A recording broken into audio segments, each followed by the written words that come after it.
My name is Hannah Reed, and I have never forgotten the day my life changed forever. I was born and raised in a small American town called Harbor Falls, a quiet place with long roads, wide skies, and neighbors who cared more about gossip than kindness. Growing up, I always felt like I did not fully belong there, but I stayed close because of my parents, Thomas and Grace Reed. I thought we were a family. I thought their love was real. It took one terrible winter afternoon to show me I had been wrong for years. Before the accident, I lived two different lives. In one life, my parents saw me as their daughter who worked a simple office job. They believed I earned just enough to pay my own bills and send them a little help from time to time. They never understood how I could afford things so easily, and they never asked too deeply because they assumed everything came from luck. In the second life, my real life, I was the founder and owner of a growing software company called Silvergate Solutions, with offices spread across America and new clients contacting us from Europe. I had built it from nothing, writing code in the corner of a rented apartment in Columbus and working 12 hours a day until my hands cramped. My parents did not know because I never told them. Not because I wanted to hide, but because I knew they would change the moment they saw money. I wanted love, not greed. A few years before the accident, Silvergate had its first big expansion. The moment I signed the contract, I made a decision I still don't fully understand. I bought my parents a house. It was a sturdy brick home in Maple Creek, Colorado, with a white fence that wrapped all the way around the yard and roses climbing up the porch rails. The house cost $650,000, and I paid for it in cash. I told them it was a company housing gift, a lie that kept them from asking questions. They moved in happily, never once thinking about who had really made it possible. At the time, I was proud to give them something so beautiful. Later, I realized that gift was the last real piece of love I ever offered them. Then came the winter trip to Cleveland, the trip that changed everything. I had gone there to meet a European partner who wanted to use our software across their offices. It was a deal worth millions, a deal that would put Silvergate into a new chapter. But as it turned out, success meant nothing when your car met a sheet of black ice at 60 miles per hour. The crash is something I almost remember. One moment I was driving, watching the wet road ahead, and the next moment a large truck skidded sideways. There was no time to turn or stop. The world exploded into sound, metal, and flying glass. When everything finally went quiet, I remembered two things: pain and darkness. When I opened my eyes again, I found myself lying in a hospital bed, numb except for the burning in my legs. The machines around me beeped like distant alarms, and the ceiling above me looked too white, too bright. At first, I felt comforted seeing my parents sitting at the foot of the bed. My mother was holding her purse tightly, and my father sat stiffly with his arms crossed.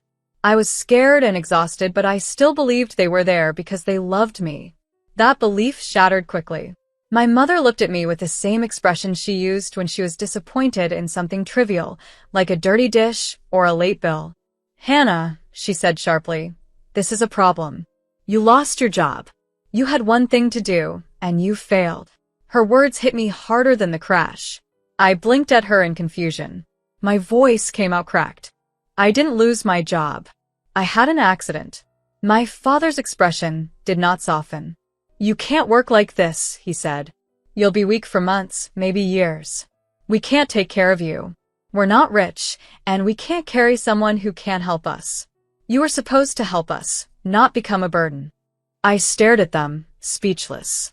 I wanted to shout the truth. "I own a company. I pay for your house. I pay for your bills.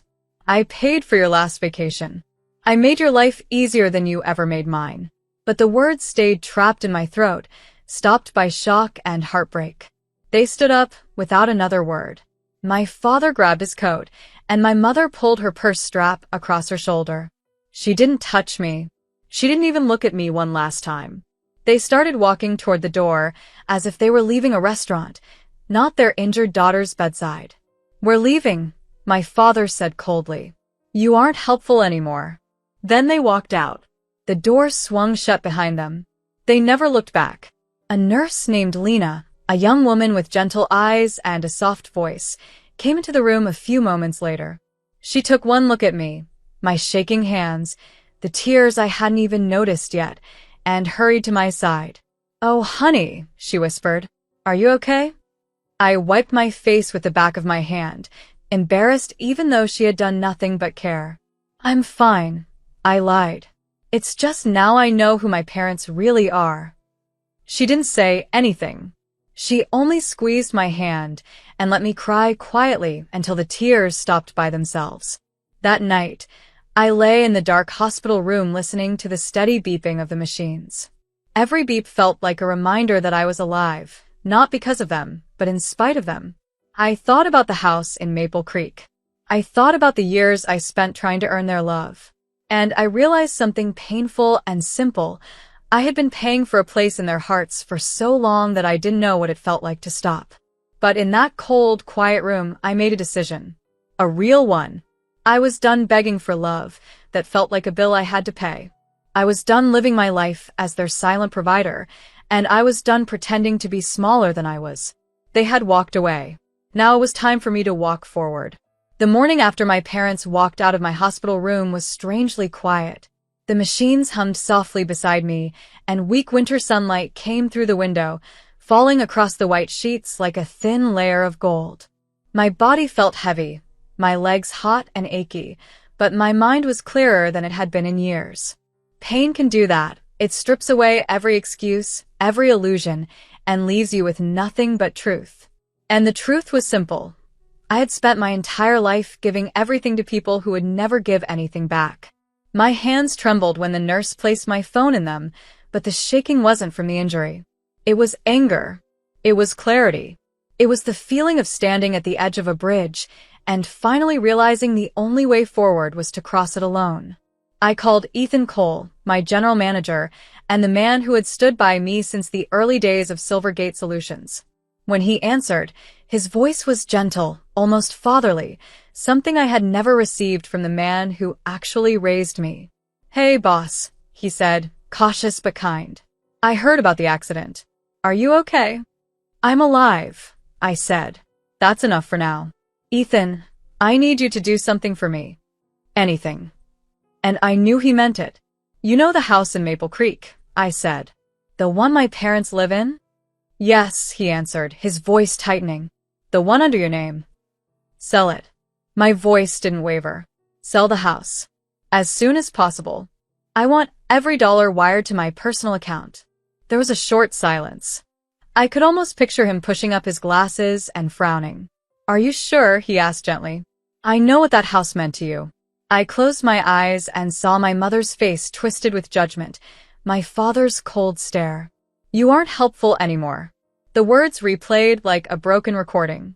"I'm sure," I said quietly. They walked away from me in a hospital bed. They can walk away from that house too. "Understood," Ethan said. "I'll handle it. I'll aim for at least 700,000. The market in Colorado is strong." Even then, he was trying to protect me. "Thank you," I whispered.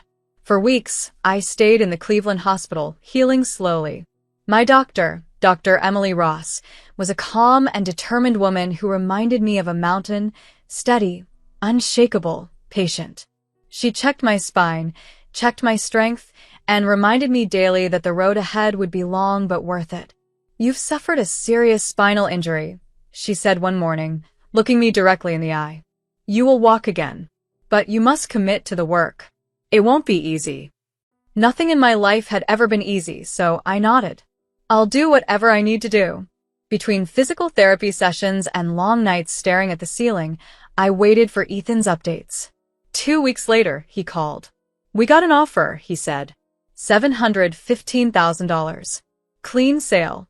No repairs needed. Something inside me exhaled. Not relief, not joy, just a clean, sharp sense of closure. "Take it," I said. When the money transferred into my account, I felt no guilt. Not even a flicker of regret.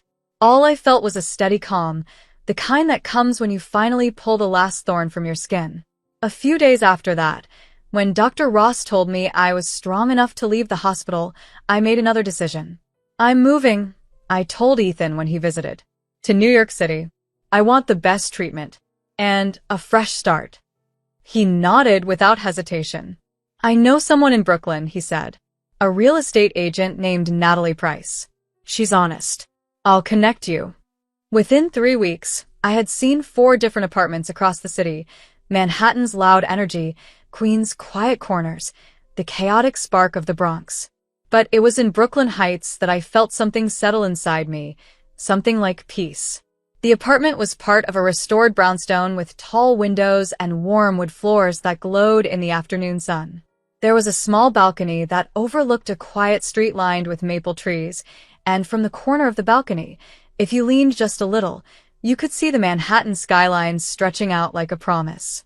This is the one, I whispered to myself the moment I stepped inside.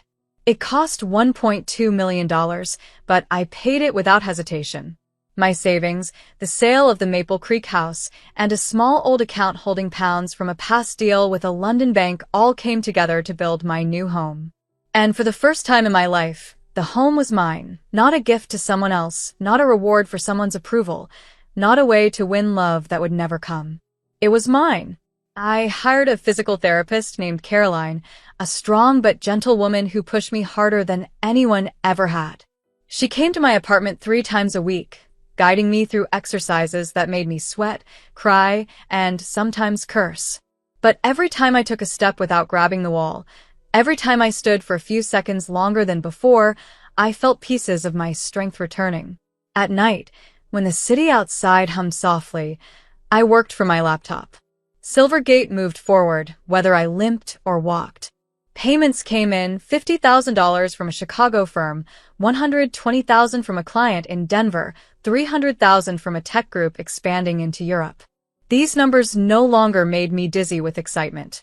They simply felt like tools that built my independence, my safety, my future. Not once did I call my parents. Not once did they call me. I told myself it didn't matter, that their silence was a gift. And maybe it was. Because in that silence, I grew. I learned to walk again. I learned to trust myself. I learned what it felt like to live without fear of being abandoned.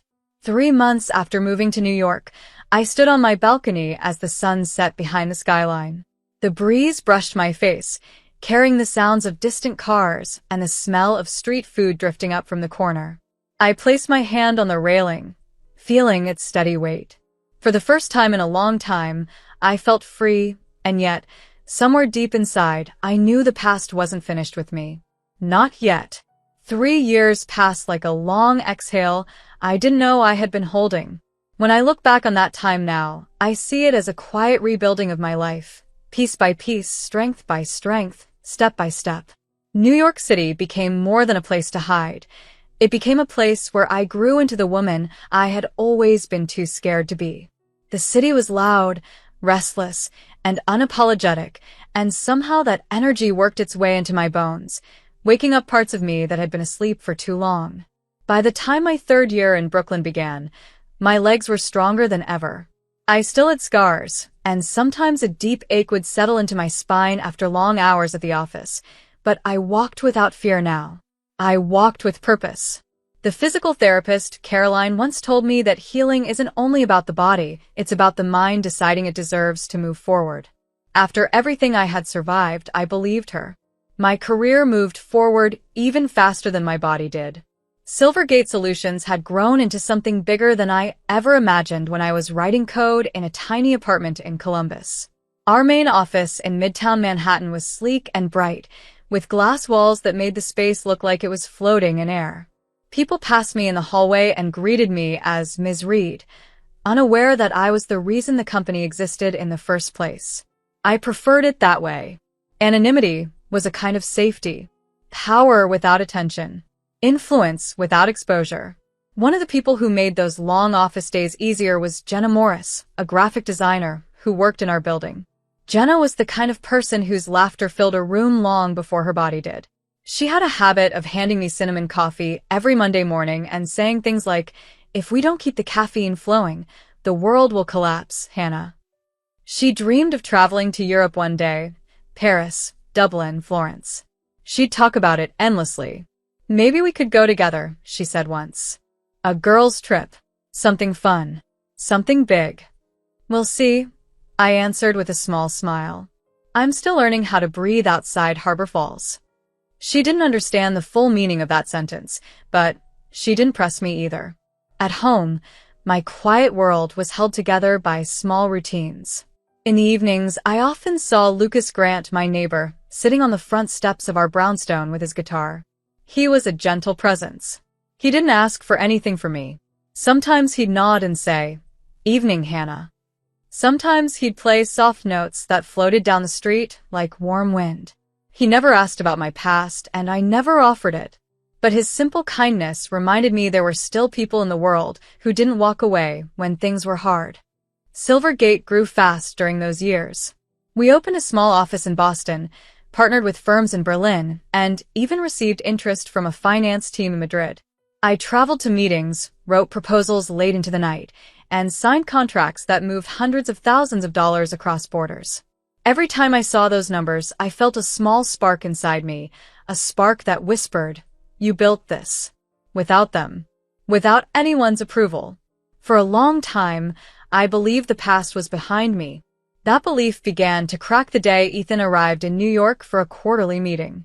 Ethan had always been more than an employee. He was one of the first people who saw my talent before it became success. I trusted him in ways I rarely trusted anyone else. After the meeting, we sat in my office while the winter afternoon slipped across the windows. He held a report in his hands, but I could tell his mind was elsewhere. He kept glancing at me with an expression that made my stomach tighten. "Your parents ever call?" he asked finally. I shook my head. No. Why would they? The only value I ever had to them was money. If they thought I was still broke, I doubt they remembered I existed. He hesitated, and for a moment I wished he wouldn't speak. But he did. "They found out," he said quietly. My heartbeat faltered. "Found out what?"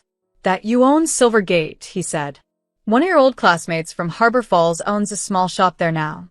She bought one of our software packages last month. When she saw your name on the contract, she told people." Word spread fast. I stared at him. I felt the room tilt slightly. "What happened?" I whispered. "They came to my office in Chicago," Ethan said. "Your parents. Both of them. They demanded answers. They accused me of lying to them, of turning you against them." A coldness spread through my chest. I'd spent years imagining them forgetting me. I never imagined them searching for me because they realized they needed me again. "What did you tell them?" I asked. "The truth," he answered. "That you built this company with your own hands. That you worked for years without support. That you bought them a house. That you sold it after they left you in the hospital." Your father turned bright red. Your mother cried. Then they asked where you were. "And you didn't tell them," I whispered.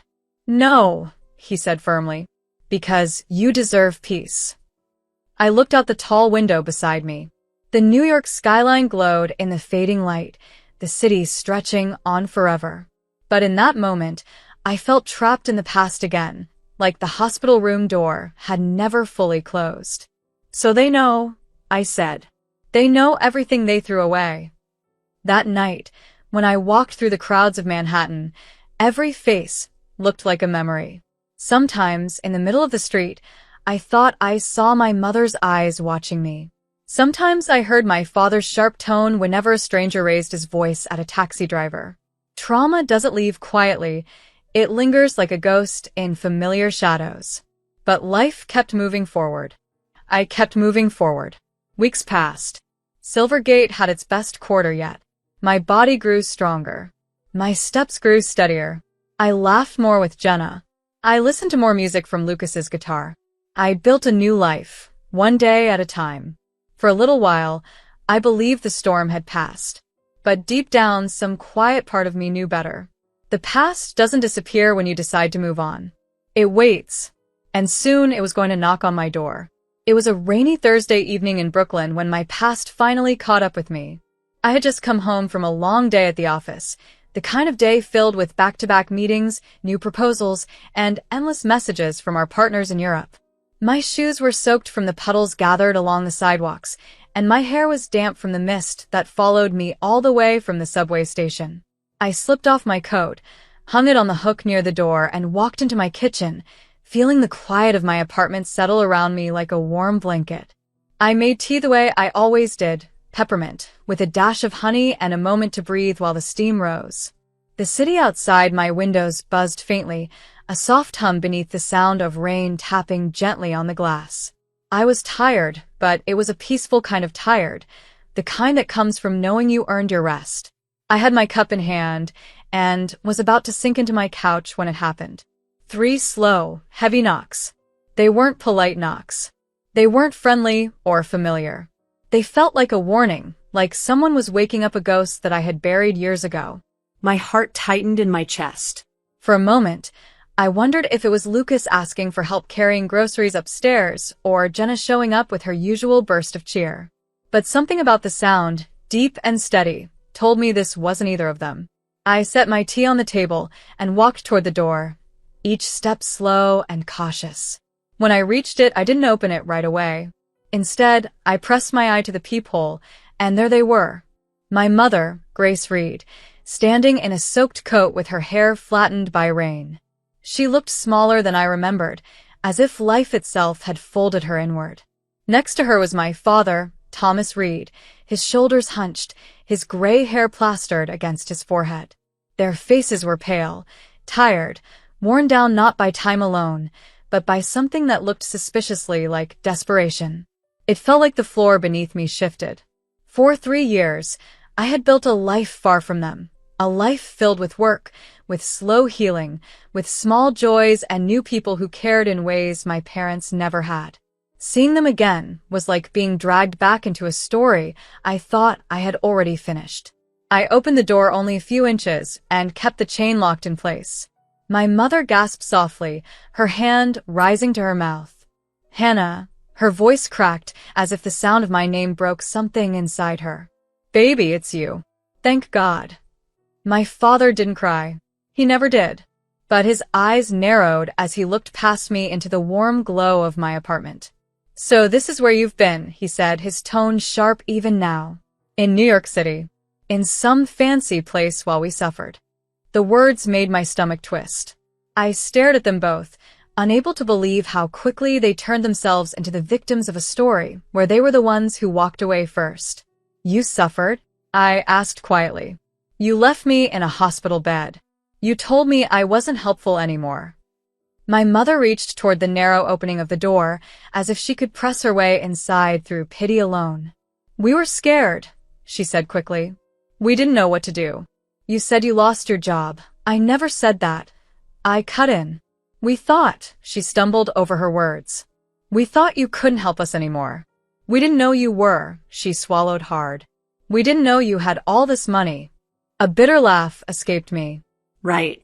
"So if you had known I owned the company, you wouldn't have abandoned me. That's what you're saying." My father stiffened. "Don't twist things," he said. "We're your parents. We came all the way from Harbor Falls. We spent hundreds of dollars on travel and hotels just to find you. Open the door. Let us in. We're family." That word, family, hit me deep, but not in the way they intended.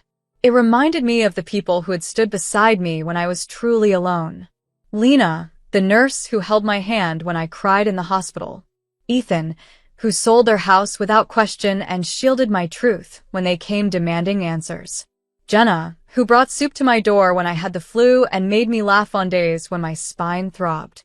Lucas, who greeted me every evening with a soft smile and gentle music drifting from his guitar. Those were the people who acted like family, even without the title. I took a slow breath.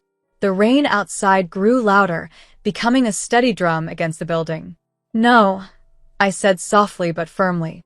My mother blinked, as if she misunderstood. "No. I'm not letting you in," I repeated. "You left me when I needed you the most.